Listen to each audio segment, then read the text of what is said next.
A blessed day to each and everyone, and welcome to Cookery Grade 10, quarter number 1, and this is module number 5. So for today's discussion, we're going to have a review first on our presentation desk meeting. So tell me, what do you see in the picture? And what are the classifications of these pictures? What these pictures leads to?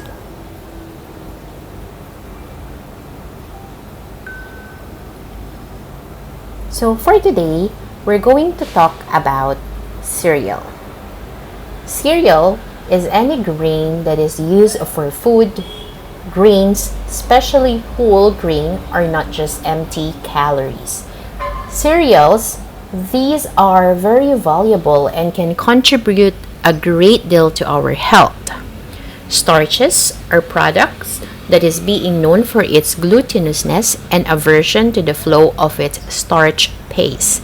Starches, when are added to processed meat, luncheon meats, hot dogs, sausages, etc., as a filler, binder, moisture, retainer, and fat substitute. And we can see that there is glutinousness property of a jelly. And when we talk about aversion, this means there is a disinclination. Look at the pictures below. How do they look? What are you wondering about our topic for today? For today, we're going to prepare and cooking cereals and starch dishes. Our learning goals is to, number 1, identify the ingredients in the preparation of various types of starch and cereal dishes. Cook various types of starch and cereal dishes. Present starch dishes with suitable plating and garnishing according to standards. We're also going to store starch and cereal dishes according to the SOP.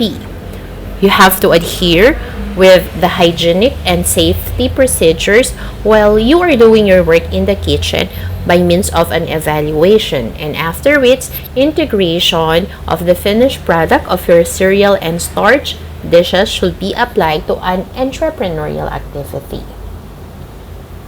So for this one, when we talk about endpoint temperature, this is a factor affecting starch paste viscosity that determine the optimum gelatinization.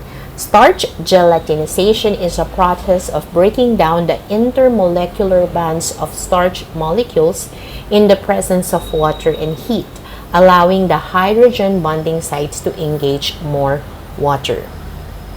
What are the principles in cooking cereals? The principles in cooking cereals include using a double boiler to keep an even heat.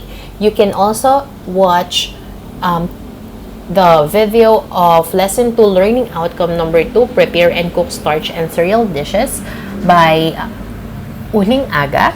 And in here, she is presenting water and salt quantity.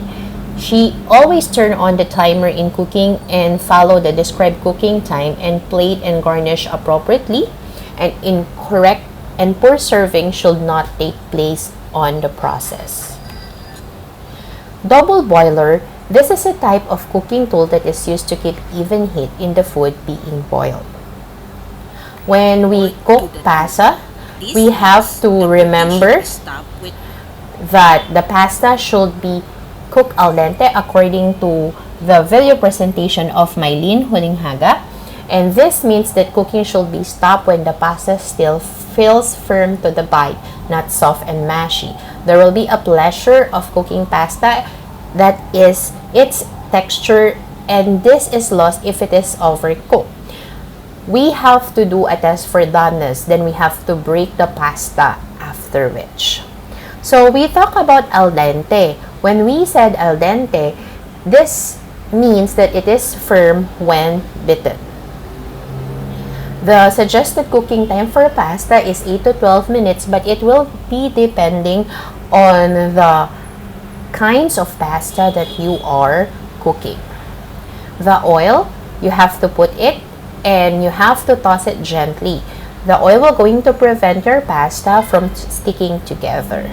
And when we talk about framework, these are the elements in plating that start with drawings in visualizing your plate. And when you do your framework, then you have to add garnishes which serve as an accent, and it also gives additional color to the food. The go foods, these are our fuel of activities that serve as our energy, which requires some exertion. So that's all for today. Thank you so much and hope to see you again next time. Thank you and goodbye for now.